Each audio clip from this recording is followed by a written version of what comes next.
Action!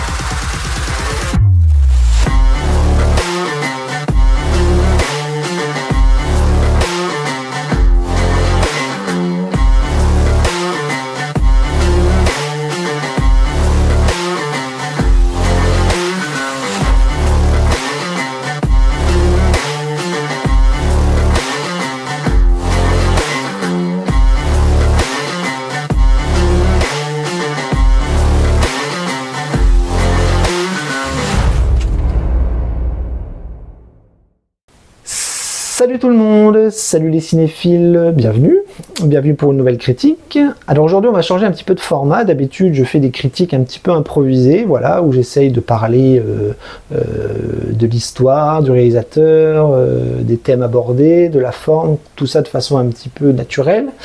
Et là je me suis remis un petit peu à la critique écrite, donc du coup j'utilise un prompteur pour vous parler, et donc je vais faire un petit test pour voir si ça fonctionne aussi en ayant préparé un texte, une critique sur le papier, un petit peu comme on le faisait à l'époque, donc une petite critique à l'ancienne. Voilà, donc j'espère que ça va vous plaire, et en attendant, c'est parti. Moi, Moche et Méchant 4 est un film d'animation américain réalisé par Chris Renaud et Patrick Delage, sorti en 2024. Quatrième opus de la franchise Moi, Moche et Méchant, il fait suite à une longue série de films qui en comptabilise 6 au total, Les Mignons 1 et 2 compris. Chris Renaud est un animateur, réalisateur, producteur, acteur, scénariste et storyboarder américain. Il travaille actuellement pour la grande société de production Illumination.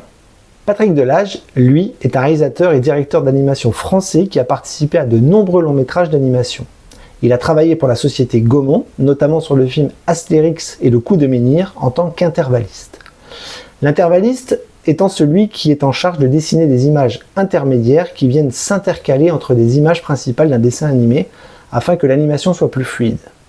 Par la suite, il a travaillé pour la société Walt Disney Animation en tant qu'animateur traditionnel entre Paris et Los Angeles. À partir de 2003, il se consacre essentiellement aux films d'animation assistés par ordinateur.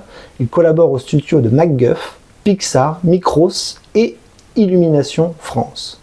Ce quatrième volet, c'est donc l'histoire de Gru, Lucie et les filles, Margot, Edith et Agnès qui accueillent le petit dernier de la famille. Gru Junior qui semble n'avoir qu'une passion, faire tourner son père en bourrique. Mais Gru est confronté à un nouvel ennemi, Maxime le Mal, qui, avec l'aide de sa petite amie, la fatale Valentina, va obliger toute la famille à fuir. Alors, est-ce que j'ai aimé ou est-ce que je n'ai pas aimé ce quatrième volet? Eh bien, j'ai trouvé ça très sympa. J'ai pu regarder le film avec des enfants et j'ai pu observer leurs réactions au fil des minutes, au fil des séquences, au fil des gags, et je dois dire que le rire était plus ou moins présent tout en gardant une certaine concentration sur l'histoire qui reste assez classique, dans son traitement narratif bien évidemment. Les effets comiques sont plutôt nombreux, ce qui n'est pas surprenant dans une comédie destinée aux enfants à partir de 6 ans. Avant 6 ans, c'est un peu limite au niveau de la concentration due à la durée du film un peu longue pour des tout petits, 1h35 à peu près. On y retrouve ici tous les ingrédients du genre avec les méchants, tout aussi impressionnants que ridicules, des gentils un peu maladroits, mais habités par une forme de courage exceptionnelle et des gags à gogo orchestrés par des mignons qui piquent régulièrement la vedette aux personnages principaux.